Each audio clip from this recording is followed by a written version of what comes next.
Let me start recording in three, two, one. Hey, everybody. Welcome back to the Culture Shock podcast. Pastor Pangwe here, and it's so awesome. If this is your first time, once again, we're so grateful that you're tuning in, and I'm encouraging you to click the subscribe button, click share, comment so that everyone can get in touch with you and so that others can also get connected and get involved with what's happening on this podcast. So today we have an awesome podcast lined up for you. We have a very special, a gifted, talented guy, very humble guy. I won't lie, I didn't know how gifted he was until some years later, even though I've known him for some time. You find out more about him. One of the best and greatest designers that I've ever encountered, but also one of the best creative minds who is sparking some great collaboration across industries, cross creatives, cross sectors. And so you're going to have a great time today. Culture Shock, make some noise for my man, Emmanuel, aka EMR. EMR, welcome to the podcast. Greet the people. Say what's up, man. Hey, how's it, everybody? I hope you're keeping well and safe. It's good to be here, and I'm hoping that we have a lovely time as we're at it. All right, cool. So, I want you first off to tell the people what you do. Give us a quick brief of who you are and how you describe yourself. What's your line of work? Okay, all right. Maybe just a brief bio of myself. My name is Emmanuel Mwila, also known as EMR. I'm a graphic designer by profession. I've been working in the industry for over 9 years now, and I've worked for several design agencies like Adler McCain. I've worked for with Ground Zero, Metropolitan Republic, which used to be a South African based creative agency, and also worked for Dagon Media. And we worked on a span of clients, spanning from MTN to your Zambia, Shoprite, the FNB. And I guess it's been a very, very great ride through it all, and I've learned quite a lot. Right, right. Until I eventually set up my own establishment, which is Empressions Creative Works Limited. We've been operational for slightly over 3 years now, even though I registered it like 5 years ago. And under Empressions, we've got a clothing line, which is a streetwear brand called Empressions, same name. And we've been pushing it. I think starting last year, we did a lot of quite a bit in terms of pushing the product. All right. And I yeah, want to stop you there. You've gone right into what I really want to talk about. I want to talk a bit about impressions, right? What made you start Impressions, and what was the vision behind Impressions? well, having worked in the industry for some time, I realized that as we work with clients, we've got all these other people that come in as either just like creatives, like photographers. We've got videographers. We've got your influencers, and of course, when you talk about influencers, we're talking about people who are sort of like high caliber in terms of like celebrities. Right. And you find that I was sort of like, when I looked at it from that angle, I was like, okay, I'm sort of like in middle ground here between the client and also these people who are sort of like influencing in terms of what every time we Right. have to put out a campaign. And I saw that as an opportunity for me also to just sort of like trying to push something in terms of like even just to trying to bring out the name of Impressions known at least within the industry. Um, we're trying to approach it from the angle of using influencers, work with other people, also to also not only sort of like just use them for sort of like to put a light on the brand, but it's also in terms of like us creating that's something that's really special, that sort of like also builds their platform and also just gives them that credibility you want to see even as the people out there.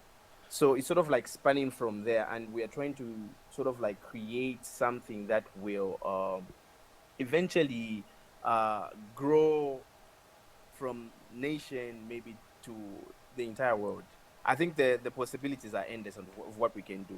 In as much as we are working together, I've noticed that when we're doing campaigns for several clients, we're always pushing a product, and that's why we thought we approached the merch side of it to have let's have a product in as much as we are trying to sort of like create a campaign around it. and that's where we stand as a brand. So, what was it like shifting from? I mean, you've been in branding and design for a long time. What is it like for you to shift from branding to actually making a product? What were some of the lessons? Because I mean, sometimes you make a design, you make something, and the customer likes it, and you've done stuff that Mm. is always tailor fitted to Mm. individuals, right? But That's now right. you're trying to create a product that is, across a market. What has that Mm. experience been like you, and what have some of the lessons been from moving to making custom designed things to now a product that is going to the whole market?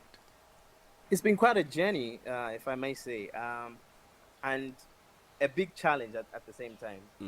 But the good thing is, as a creative, we're always looking for the next thing that will spark that childlike, uh, what can I say, childlike adventurer in you. It needs to come out every time that you're working on something. So even as I was working on this product, it was just say, okay, let's try to see if this works. Because if we have to show that this works, it means that whatever we are doing with clients is also working. It's sort of also just a test for us to sort of like see if what we do for other people actually does work.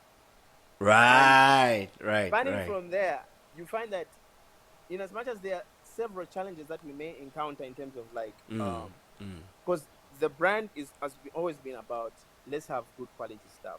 Right. So when we're saying we put up a campaign together for a client, or we set out to do, let's say, a newspaper ad for a client, it needs to be top notch. Right. And in us trying to also just go with that line of thought, say we have to make sure that everything is top notch.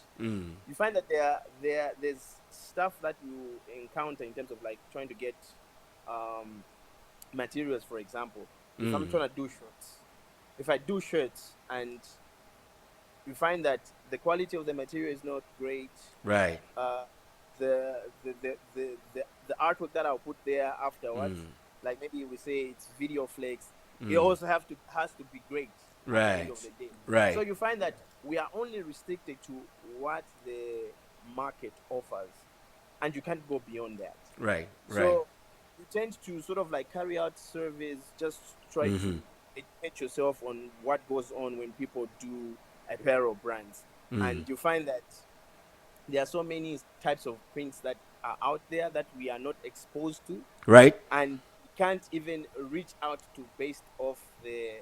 There are so many things, that factors at play that sort of like restrict you, because we're Right. talking about foreign exchange.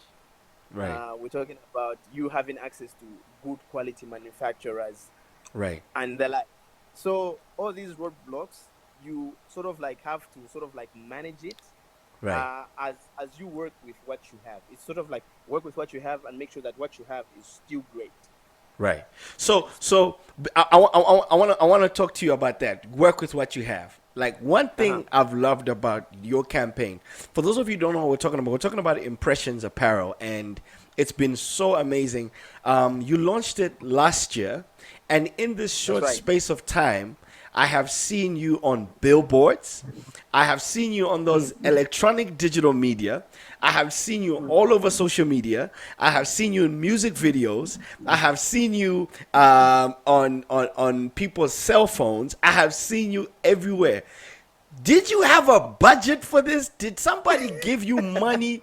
How did you launch this brand? No, I'm being for real, because I saw you on the electronic digital billboards. I'm like, how did this guy get on these electronic digital billboards? That's Right? right. That's right. So I want you to help somebody out there that's got a product.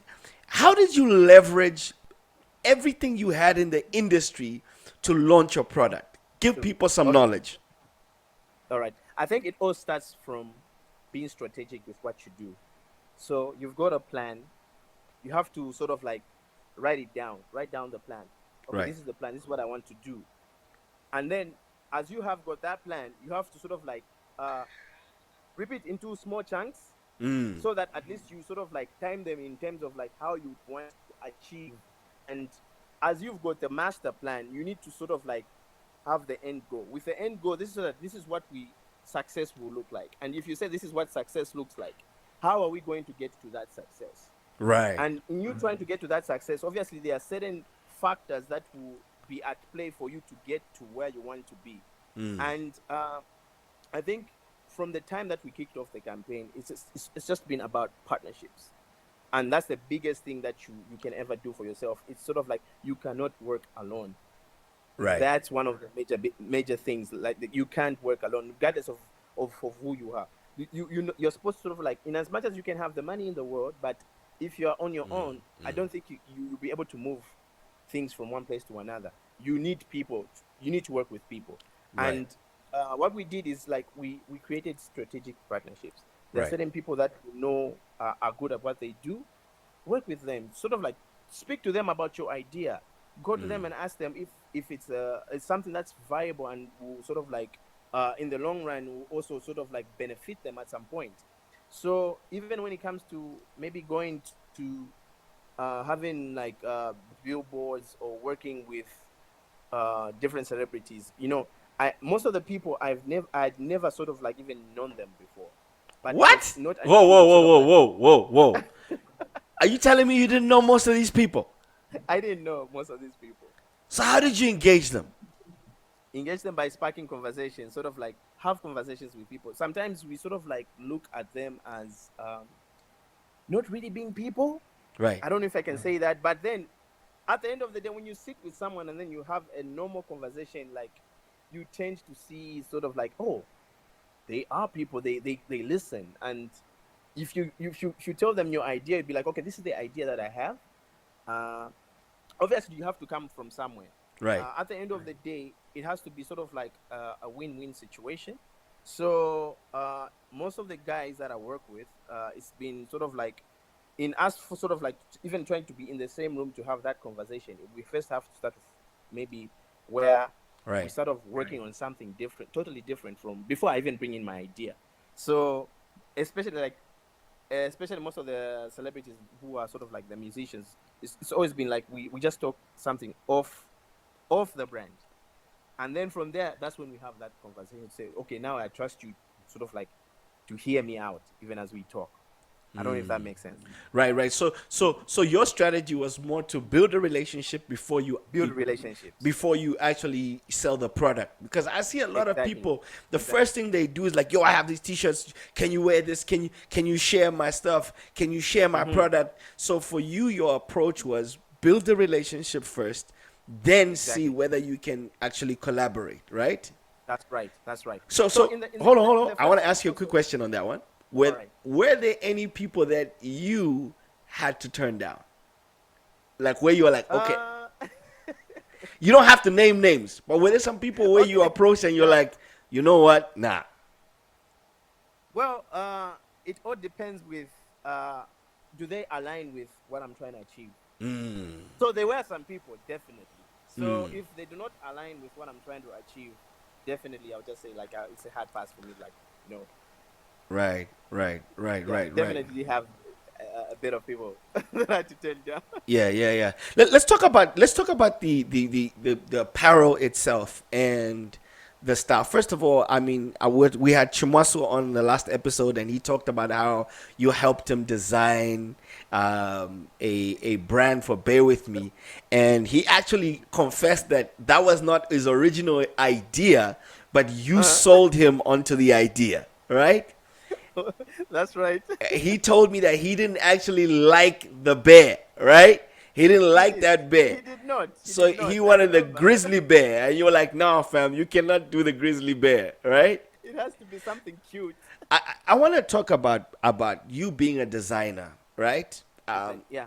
Talk about the importance of creating a design that sells your brand. Because I think for some people, they have great ideas, but our first encounter is usually with their design or their brand.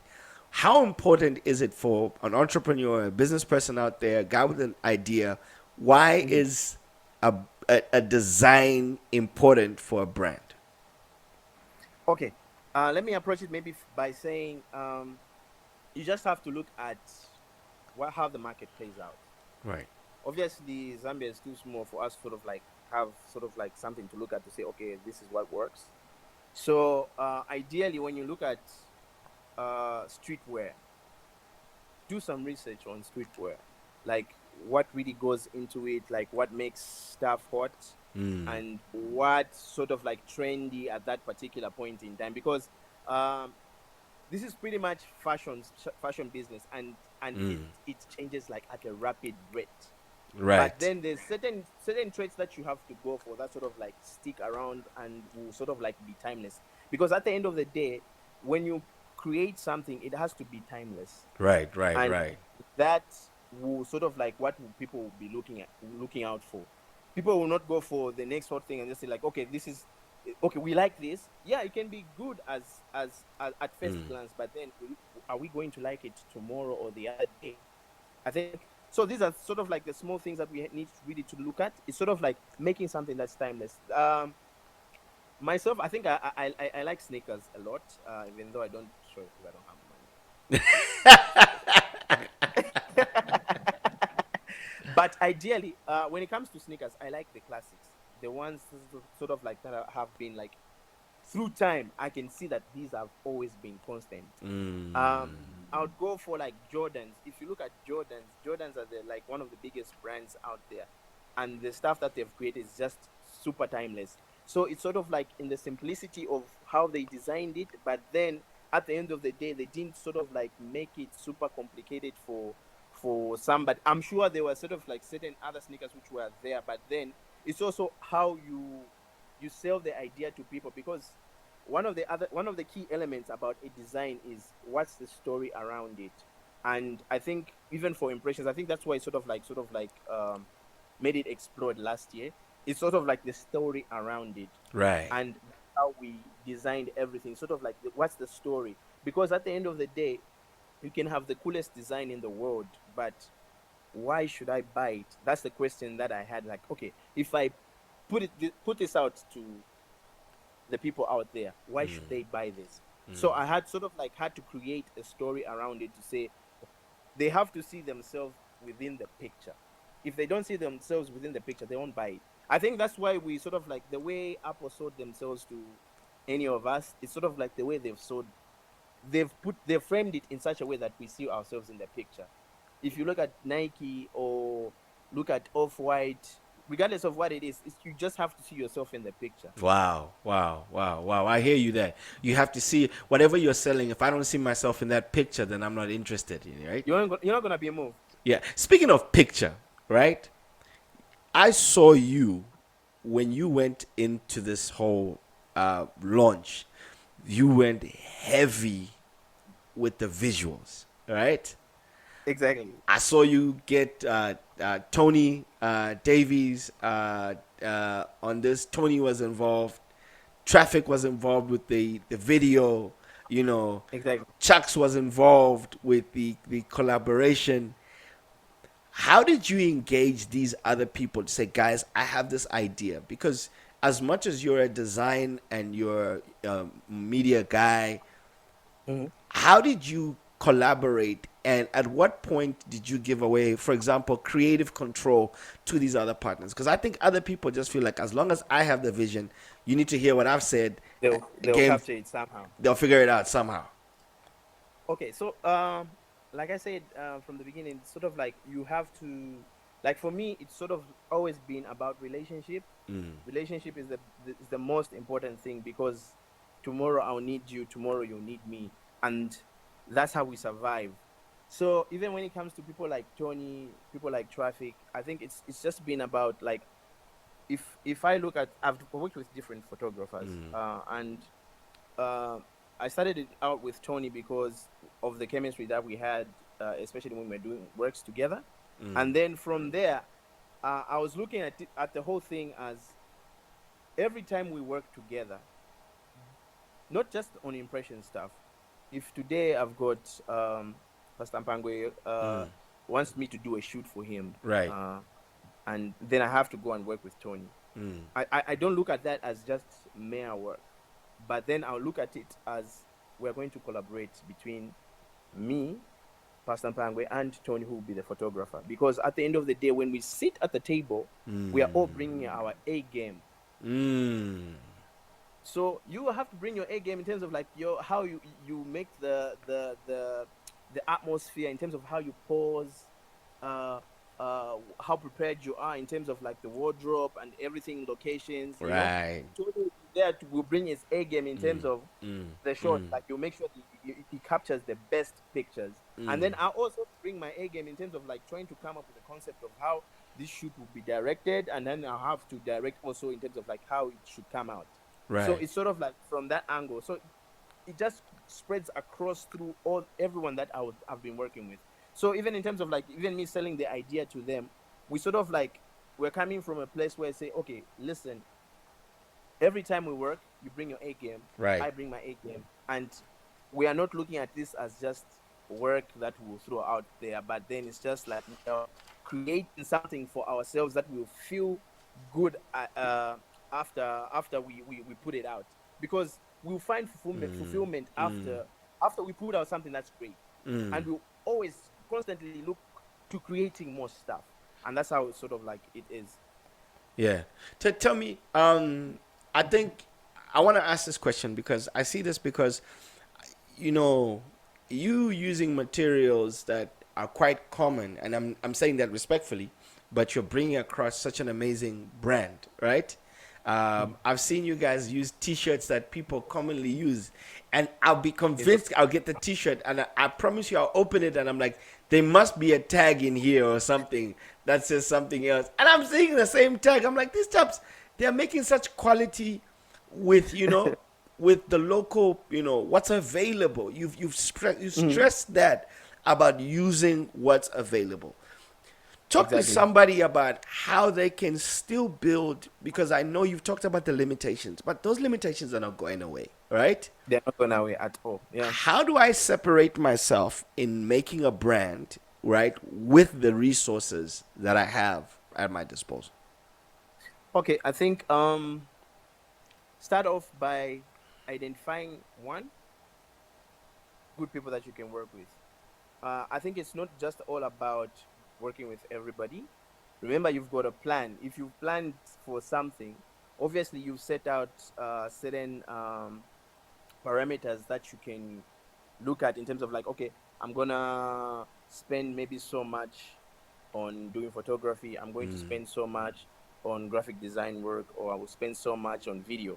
Obviously, when you're starting all out, you can't just jump out and say, okay, I've got thousands of kwachas to spend. Obviously, you need to look at there's that person over there. I can afford them in as much as they can do great stuff, but it's not that okay. It's not all that great, but then they can do something. Right. Start with that. It's all about starting with what you have. Even if we are using local materials, it's sort of like it's what we have. So even when you start out, say, okay, I've got this guy's got an iPhone, or he's got a good camera phone that we can use to take pictures. Start with that and make sure that every time you take the pictures, they look good. Right. Yeah. Right. Right. So even if it also just trickles out to everything else that you do, you have to look at what you can afford and what you've planned out for. Right. Because I know most of the times we look at certain elements as a by the way thing, but then you have to plan out everything. Plan it out. If you plan out everything, it's gonna come out great. Not where just okay, we'll go take pictures in the studio, but then why are we using the studio? Is it the most convenient place we'll do right now, Right. or uh, or maybe we can go to a location that will make it a bit more interesting. So it's all about making it interesting at the end of the day, Right. because you would end up just doing the same works that will sort of like be flat out boring. But it's all about just having that childlike spark within you, so Right. that at least you sort of like you're looking at to like we are doing a new thing every time. Okay. So I want to ask you a few more questions, right? Let's talk Right. about your design side, right? You're in the My industry, design side of life. and you've been in the industry for a while. Technology is ever advancing and ever increasing. And things are becoming competitive. It's interesting now that you have access to American designers or softwares and apps and so That's forth. right. what's the future of designers in this country? Is there opportunity for somebody to start a business in the area of design? If so, how can they go about it? Here's how I answer that question every time somebody asks me. The answer is yes, so long as people form companies every day, there's always going to be work. Right, right. There's always going to be work. Somebody will be looking for a logo. Somebody will be looking for a brochure. Somebody will be looking for a Facebook ad. So there's always work. But then with and the good thing, here's the good thing, with the way technology has advanced, it's easy for you to learn anything that you want for free. There's so many YouTube out there, so many YouTube channels out there that you can follow. You can get like really quality stuff. Even if you just have to learn about business itself, the running the design, the business of design, Right. business of design, it's there on YouTube. So the way we started out, like the way I started out was super slow. Right. It was super slow to the point where I'll go to an internet cafe, pay for maybe 30, 45 minutes. I'll go and sit on that computer. I'll open the that was what Internet Explorer then, because it was Windows. Internet Explorer. I'll open the Microsoft Word document on the side. By then, there was less of video. There was no YouTube, I think. If anything, it was starting out then. I'll open a browser, and then there's a Microsoft Word doc on the side. Check out tutorials. Open one tutorial. Copy stuff because it was typed out. Copy, paste in the Word document. Right. Save. Go to another tutorial. Copy, paste until my 40 minutes or 30 minutes elapses. I'll go home, just go learn. And that's how I taught myself how to sort of do this thing. Wow. Yeah, go ahead. And the good thing, the good thing is with the creative industry, it's just how passionate you are about it. I guess it's not really so much with school, because we don't have that many design schools here in Zambia. Right. There's other one.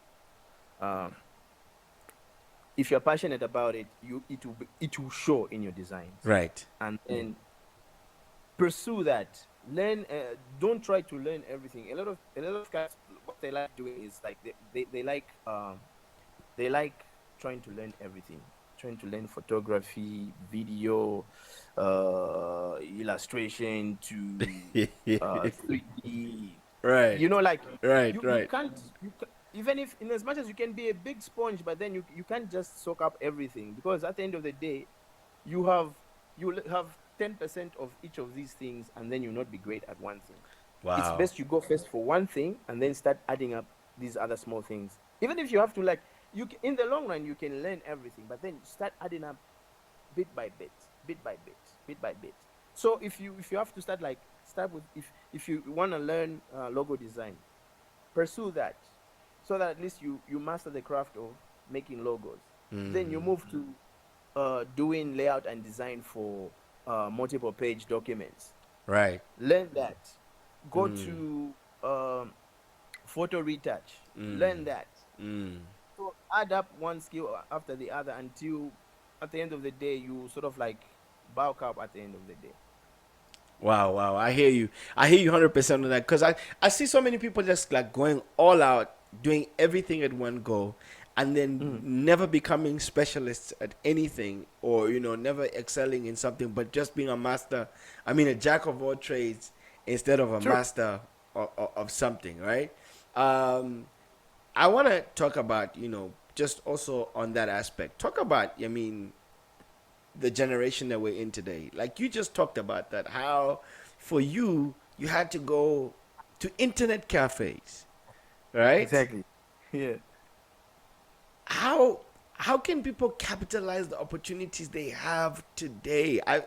I hear that so much, and I see people who are complaining about Zambia, but I'm like, guys, We have access to the internet. We're no longer Exactly. locked into Zambia. You can actually be international now, not just Right from here. Zambian, Right from right here. from here.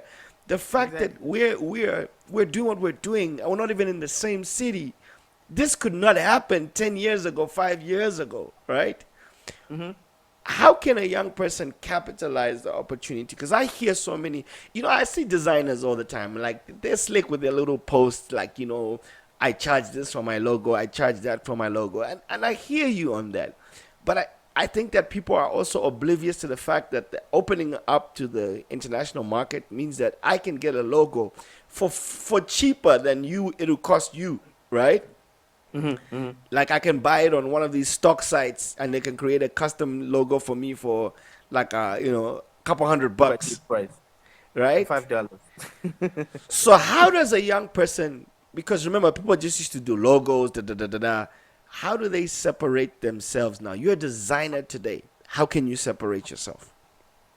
I think it's as you continue learning, you sort of like create your own style, Mm, and that will sort of like set you up, like it will be separate you from everyone else. mm, A lot of us, when we're starting out, we always try to be like this guy. And anyway, it's okay. It's okay to do that, because at the end of the day, as you're trying to mimic someone, you end up sort of like creating your own style through it. Because at the end of the day, we are sort of like, as somebody did put it, we we are a mashup of different people that we look up to. mm, mm. So also, a lot of people nowadays is sort of like they try always like, let me, I'll do it by myself, Right. not knowing that you can still reach out to people, and people are there Mm, to help you out. Like, if anybody came to me and they wanted help on how to do something, I think I would give them, I would free up some time to just sort of like help them out.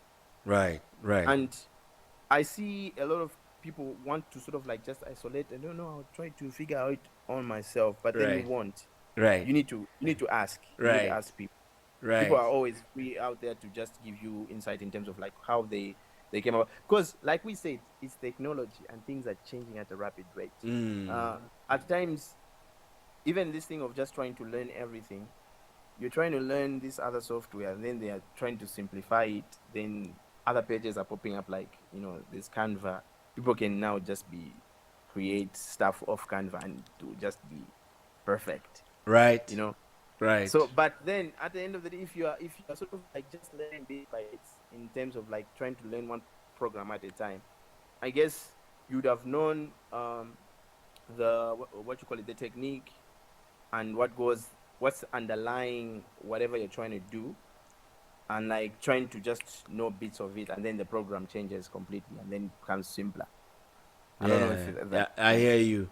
I hear you. I hear you 100% on that. I mean, some of the things that I was telling someone the other day, I said some of the things that, people used to be able to do to create videos, they were so difficult. Now there are apps that are Yeah, simplifying everything. And if you're on trying to the figure, phone, on the phone, and then you know, it's just like looking all yeah, yeah, professional. yeah, yeah, people are just doing it on the phone.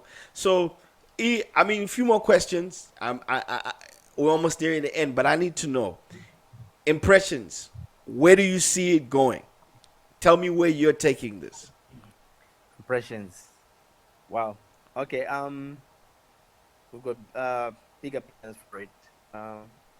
We want to break out from just being a local brand. Mm, We want to make sure that it goes out there. But mm, then, I know there are certain traits that I had mentioned earlier, like, quality of material, stuff like that. mm. And so, um, I've been working in the background, just trying to get that right. And once it gets done, we'll be ready to push it out there. Because I've had, a lot of people sort of like hit me up, like especially on Instagram, where they're seeming interested, even Right. if they are not from Zambia. And I see like there's so much potential out there. But then the good thing is we have already started out here in our own country, Right. and it starts from there. If we've got people who are interested here, then definitely is going to be somebody who's interested out there. Mm, mm, mm.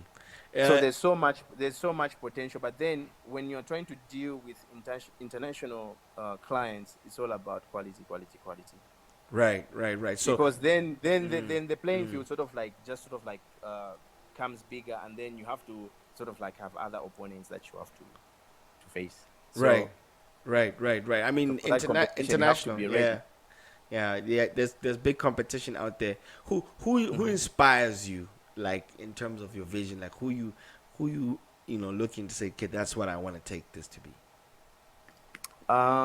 There's one guy called Chris Do. Oh, I love Chris Chris Do Do. really inspires me.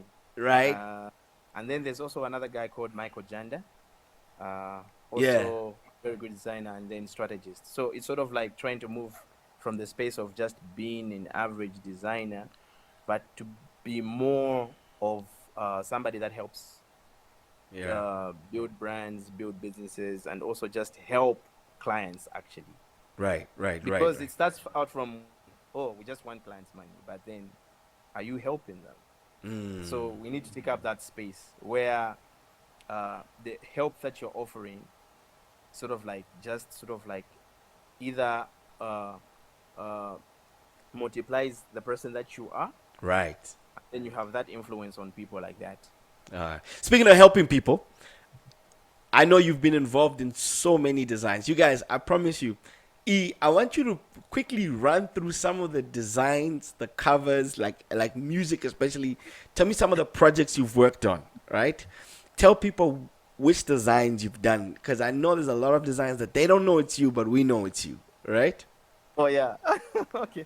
Oh, it's been a span. Actually, when I started out, I used to put my logo on the covers, but then as time went on, I think I was like, I don't have to to prove.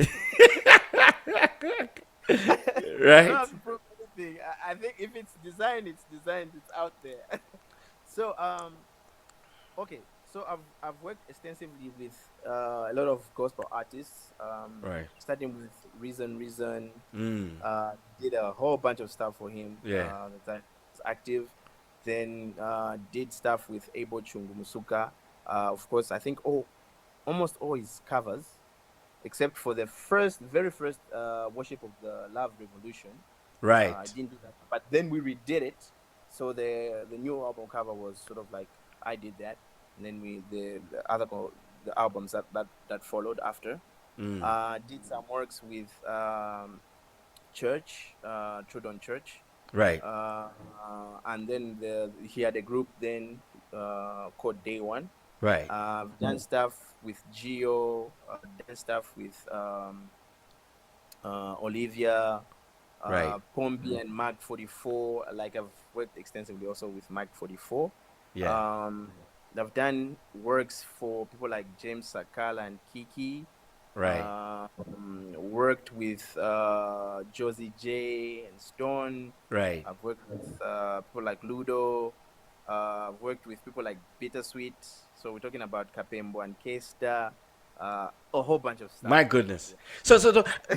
I've seen you working with some new cats. Like, I've seen what you're doing with the likes of Natasha Chansa. She's an exciting talent, man. Exactly. She's Super an talented. exciting Like talent. I love what super you're doing with talented. her. I saw what you did with Super Rhymer, and Killer. I think I saw that as well. Tell me some of the what's it like working with some of these new talents. These guys are super talented. Like I always feel like that I need to do more for them actually.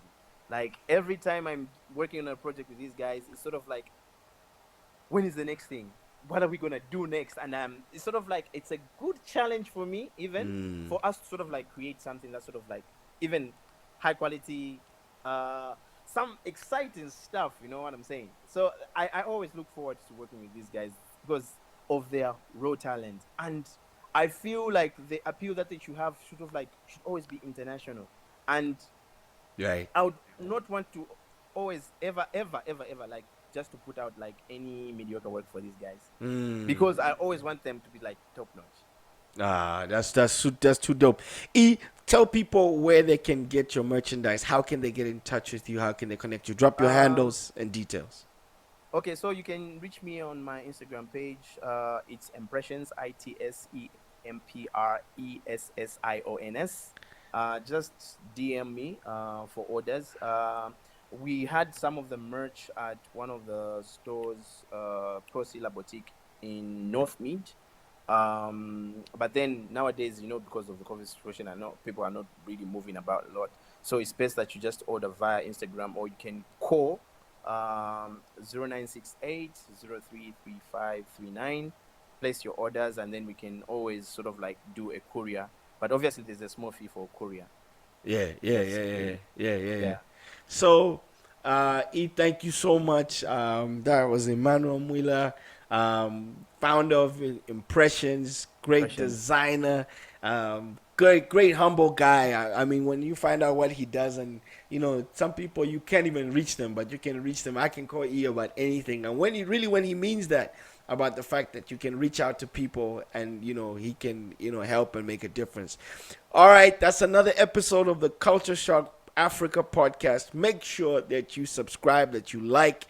We're gonna keep the content rolling for you and changing your life. Until then, All right. stay blessed. Thanks, E. Salute.